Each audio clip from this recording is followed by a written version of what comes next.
Okay, so installing the exhaust temperature sensor was actually really easy on the 4M40 engine. We just removed that plate there, not sure what it was originally intended for. Took that off and welded on a fitting and put the sensor right onto it, bolted it right on. We of course measured the depth here so that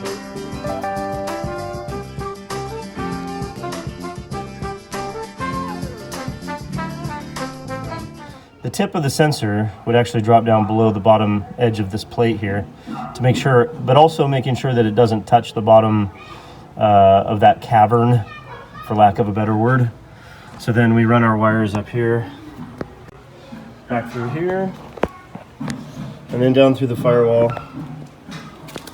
and then to the gauge pod here.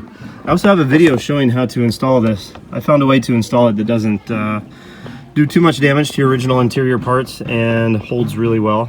It's not the best fit in the world, but it's functional. So there's our boost gauge.